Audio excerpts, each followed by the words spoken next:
तो गाइस 2 दिन बाद आप सभी के आईबीपीएस पीओ प्रीलिम्स के एग्जाम है और इस टाइम मुझे आपकी कंडीशन बहुत अच्छे से समझ में आ रही है। जिस हिसाब से मैसेजेस आ रहे हैं कि मैम एग्जाम हॉल स्ट्रेटेजी क्या होनी चाहिए क्योंकि मॉक में इतने मार्क्स आ रहे हैं या जो भी है, तो ये वीडियो बहुत ज़्यादा इंपॉर्टेंट है। जितने भी लोग आईबीपीएस पीओ का एग्जाम देने जा रहे हैं, आपके साथ मैं एक एक चीज़ यहाँ पर डिस्कस करूंगी जो आपको बहुत ज़्यादा हेल्पफुल यहाँ पर रहने वाली है। ठीक, अब मैं ये नहीं बोलूंगी कि इतना स्कोर टारगेट कर लो या उतना कर लो, क्योंकि देखो बात ये होती है, ये तो फैक्ट है कि जब आप ज़्यादा सोचकर चलते हो तब जाके आप एवरेज अचीव कर पाते हो। ठीक है, अब जिसने एवरेज ही अचीव किया है तो वो वहाँ तक कैसे पहुँचेगा।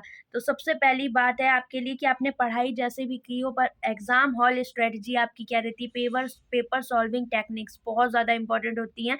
तो सबसे पहला पॉइंट ये आपके लिए कि आप हर एक क्वेश्चन को बहुत कायदे से, बहुत ढंग से रीड किया करिए। आप लोगों की आधी से ज़्यादा गलतियाँ इसी में होती है कि आप क्वेश्चन को रीड नहीं करते और हड़बड़ा जाते हो, टाइम मैनेज नहीं हो पाता है इस वजह से।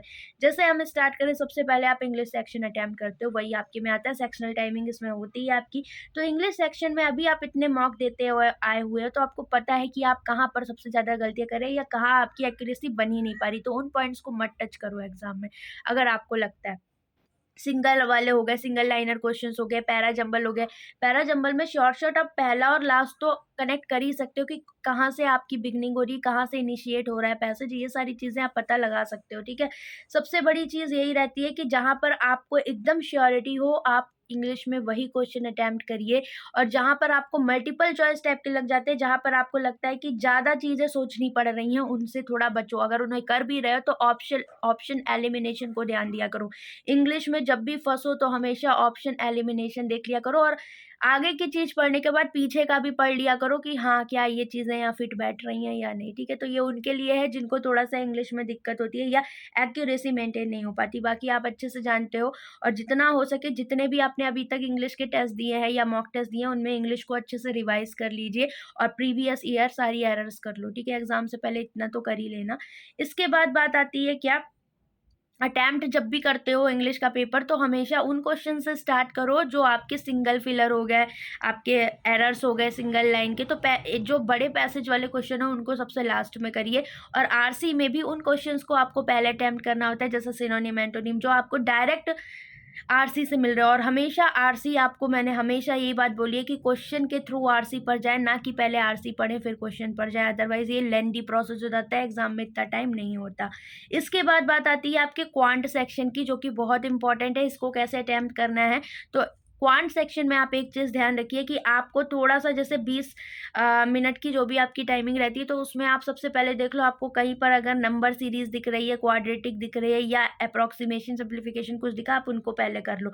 मान लो एग्जाम में रॉन्ग नंबर सीरीज आती है, तो किसी भी क्वेश्चन में आप 20 से 25 सेकंड से ज़्यादा टाइम देकर नहीं अटकोगे, अदरवाइज आपको पेपर में दिक्कत हो सकती है, क्योंकि पीओ का पेपर है तो उतना आसान नहीं आता है, तो आपका समय बहुत कीमती होता है। इसके बाद आप मूव कर जाओगे डीआई सेक्शन पर। ठीक है, जैसे ये पोर्शन आपका कंप्लीट होता है तो डीआई में आप केसलेट पर बाद में जाना। पहले आप देख लो आपको 2-3 जो भी डीआई आई हुई हैं आपके एग्जाम में, उनमें जो आपको लगे जो कम टाइम में हो जाए। अभी स्टूडेंट्स ने क्या किया था आरआरबी पीओ में कि वो लेंदी चीज़ों पर पहले स्टक हो गए, जिस वजह से उनका ईजी पोर्शन नहीं हो पाया। तो पहले उस डीआई को क्लिक करो जहाँ पर आप जिसको जल्दी कर पा रहे हो, जिसमें थोड़ा लेस कैलकुलेशन आपको दिख रहा है। ठीक है, इसके बाद मान लो कोई डीआई आपको लेंदी दिखती है, देन मूव कर जाओ अर्थमेटिक पर, फिर उसके बाद उस डीआई को कर लेना। लेकिन आपको लग रहा है कि नहीं, मैं डीआई में ज़्यादा कॉन्फिडेंट हूँ, देन आप डीआई की तरफ पहले जा सकते हो। ठीक है, और केसलेट को बाद में ही अटेम्प्ट करना है, अदरवाइज फंस गए एक बार तो दिक्कत हो जाएगी। ठीक है, क्योंकि टाइम आपका चला जाएगा पूरा। तो ये आपकी पेपर की पूरी सॉल्व करने की टेक्निक होनी चाहिए यहाँ पर, ताकि आपको जो चीज़ें आती हैं वो ना छूटे, और क्वेश्चन को बहुत ध्यान से पढ़ना है। इसके बाद आता है आपका रीजनिंग सेक्शन को अटेम्प्ट करने के लिए क्या करना है। तो रीजनिंग सेक्शन में कभी भी पजल से या ब्लड रिलेशन से मत स्टार्ट करना, क्योंकि अगर आप इनमें फंस गए तो आपका बहुत बड़ा टाइम जो है वो यहाँ पर वेस्ट हो जाएगा।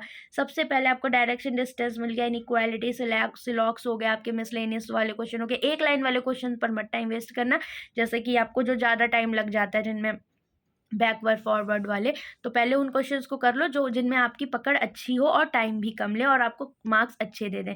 इसके बाद आप उस पजल पर जाओगे जो पजल आपने कर रखी है पहले से, जिसमें आपको कॉन्फिडेंस फील हो रहा है, पहले उसे जाओगे, उसे टच करोगे। फिर बीच में आप ब्लड रिलेशन देख लेना या जो भी आपको दिख रहा है। उसके बाद आप उन पजल्स पर जाइए जहाँ पर आपको लग रहा है कि हाँ, अब हमें ये ट्राई देने वाला, कि इतना टाइम नहीं होता आपके पास।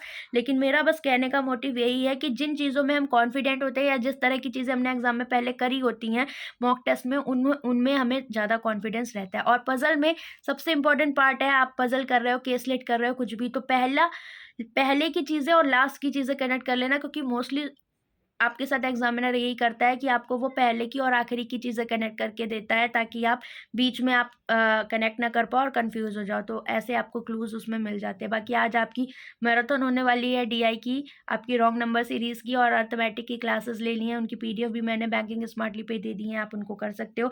इसके अलावा मेंस की प्रिपरेशन अगर आप आईबीपीएस पीओ के लिए कर रहे हो या एसबीआई पीओ, एसबीआई क्लर्क के लिए, तो गाइस गाइडलाइन है आपका यहाँ पर 599 में पूरा अल्टीमेट पीडीएफ बंडल आपको प्रोवाइड किया हुआ है, आप उसे ले सकते हो। 99 रुपीज़ में पूरे मॉक टेस्ट हैं प्री और मेंस के, आप उसे ले सकते हो। तो ये गाइडली पर अभी ऑफर चल रहा है जिनका आप फ़ायदा उठा सकते हो। बाकी मैथ्स के लिए आपका रुद्रा विक्रम बैच भी है, तो अगर आप प्रिपेयर कर रहे हो एसबीआई पीओ, आपका कहीं कुछ बाहर नहीं जाएगा मेंस तक का, अगर आप विक्रम से यहाँ पर प्रिपेयर कर रहे हो। और बाकी आपको each and every section, every subject के टारगेट गाइडली के पीडीएफ बंडल में मिल रहे हैं, तो मेंस की प्रिपरेशन में या आने वाले एसबीआई के एग्जाम्स के लिए आपको काफ़ी हेल्पफुल रहेगा। इसके अलावा आपका कोई डाउट हो आप कमेंट करके पूछ लेना, और ऑल द बेस्ट। मुझसे अपने मार्क्स ज़रूर शेयर करिएगा, और सब कुछ अच्छा होगा, पैनिक मत होइए, ठीक है? तो चलिए बाय बाय, टेक केयर।